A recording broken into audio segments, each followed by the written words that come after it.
しょうがない。シェルターへ行こう。 It's been a while, but it's time to get to the second part of my retrospective analysis of Neon Genesis Evangelion. Try not to get copy strike this time. Today we're going through episodes 8 to 15. As I mentioned previously, Evangelion is divided neatly into 3 parts. There's the first part, with its moody introspectiveness and slow pace. The second act, that introduces new characters, speeds up the pace and lightens the mood into an almost comical anime. And a third, more brutal and depressing one, that tears down our characters emotionally and ends the whole thing with a sledgehammer to the face. In this second part of the series, the shift in tone can be seen not only in the story, but the music and the brighter visuals as well. There's more triumphant battle music and comical background twang in casual scenes.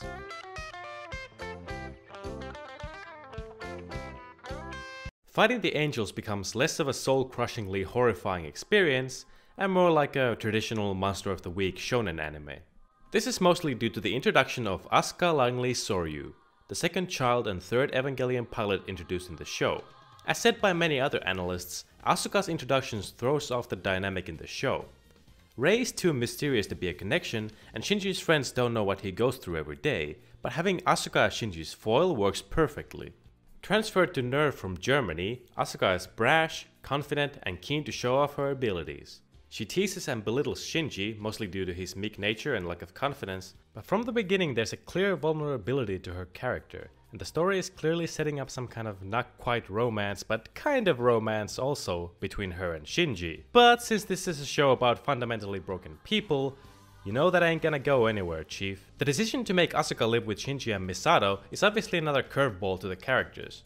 Shinji so far hasn't had to confront relationships like this yet, while Misato has to act even more like a mother now. Not only does Shinji have to struggle with living with this girl he obviously likes, he also has to work with her and deal with her somewhat different approach to fighting angels. Asuka also makes the supporting characters more involved, as she quickly develops a friendship with Hikari and becomes the object of Toji and Kensuke's hatred. As I said earlier, the angels definitely seem less threatening. As big as it is, the angel attack in the ship in episode 8 is swiftly dealt with by Asuka and Shinji's cooperation, and their bond getting even closer is literally what beats the one in episode 9.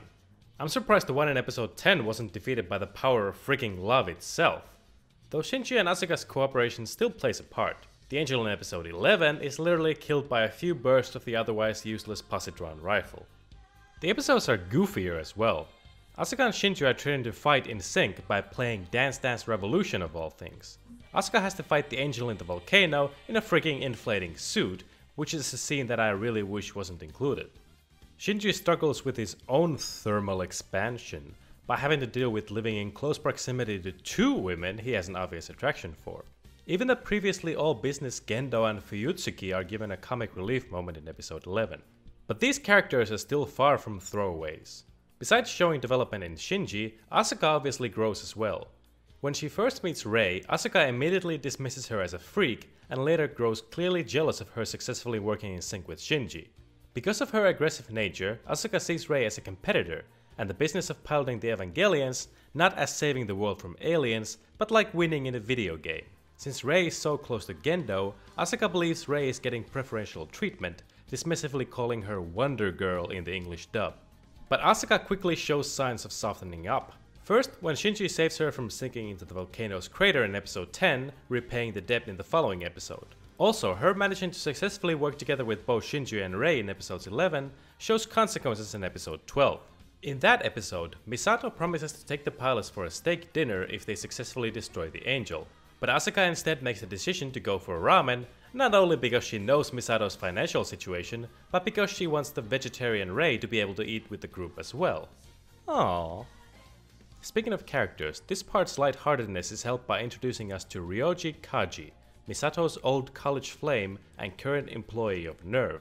Though it is quickly established he works as a sort of a triple agent with NERV, their superior Seilei, and the Japanese government.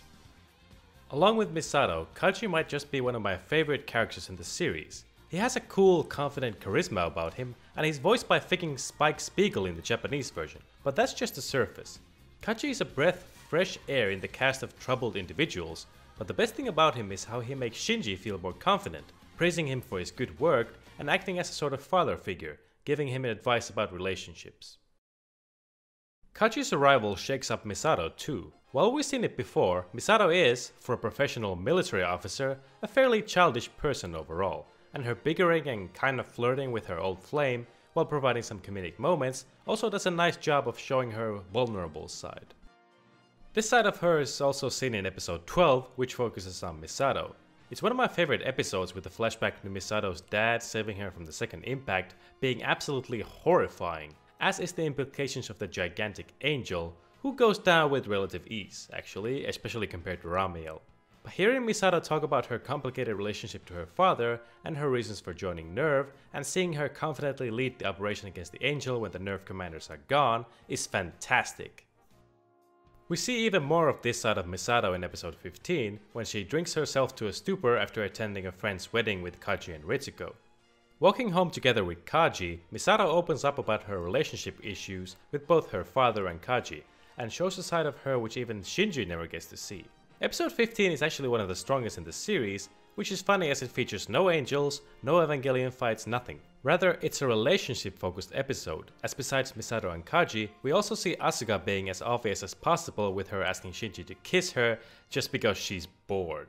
Shinji's loneliness and melancholy over his mother's death, as well as his awkwardness around Asuka, fleshes out the character well, and explains better why he is the way he is. And yes, there's more to Shinji than just, he's a pussy lol. I'm not gonna lie though, this arc is also home to some pretty weak episodes. Episode 13 is a Ritsuko focused episode, which is quite cool. The angel in that episode is like a cluster of nanomachines, which serves as a perfect way to showcase Ritsuko's technical proficiency and allows for an alternative way to take down an angel that doesn't involve any mecha fights. But it also has heavy techno babble that has nothing to do with real life, long static shots of people just doing nothing, and after we establish just how threatening this angel is, it's defeated in just a few minutes. And the 3 Eva pilots are just sidelined from the story in an awkward way to showcase the side characters more. Sure, we learn more about Ritsuko and the fact that the Magi supercomputer running NERV is based on a personality imprint of Ritsuko's mother, but the episode itself is just a boring mess. Same for episode 14, which is mostly just a recap episode. The recap takes up the first half, but the latter half isn't much better. Most of the footage that we see is still recycled from other episodes, and the actual story we see is just confusing. We don't really know why Rei's Unit 0 tries to attack Rei herself when Shinji is inside it. We don't really learn anything about the lands of Longinus. Sure, we see in episode 15 that Rei was carrying it to fork Lilith with it, but why? The gigantic angel seen in the end of episode 15 is falsely identified by Misato and Kaji as Adam, but it is indeed Lilith, the second angel. While Adam is the progenitor of the angels, Lilith fills the same role for humanity. But why does NERV have it? And why doesn't Kaji know it? He was the one who transported Adam to Gendo in a briefcase. Gendo explicitly tells Kaji what he was carrying, and shows him and the audience that Adam is some kind of mummified embryo thing. Did Kaji just assume NERV made Adam grow huge? Or is this a continuity error? One of the only parts I liked about episode 14 is Rei's poem-like internal monologue while she is inside Unit 1. She talks about the color red being the color she hates. Does she hate Asuka, or conflict, or both? She mentions a woman who doesn't bleed, but while we've seen Rei herself bleed, it could imply that Rei is not exactly human and as such doesn't have a menstrual cycle. This, by the way, is addressed in later episodes. But it could also be a reference to the true nature of Unit 1, which Rei, considering her origin and closeness to Gendo, would know about. Lore is not Evangelion's strong suit. There's a lot of exposition and cryptic hints, but not much uncovered, and we're already 60% done with the show. When I first finished this series, I didn't understand a damn thing, but I still enjoyed it thanks to good character writing, action scenes, the atmosphere, and trippy visuals. But the overall story is definitely unnecessarily convoluted and loaded with too many concepts and events that happen just because. But I feel like approaching the show in a more metaphorical way lets you get a lot more out of it. There is a reason why this show is more of a character-focused drama than a mech show, and now things seem to be in an upswing. Shinji is getting more comfortable piloting Evas and it's even praised by his father, Misato gets back together with Kaji, and the angels have gone from an existential threat to just, oh wait, another one. But just you wait, it's gonna get a lot worse next time.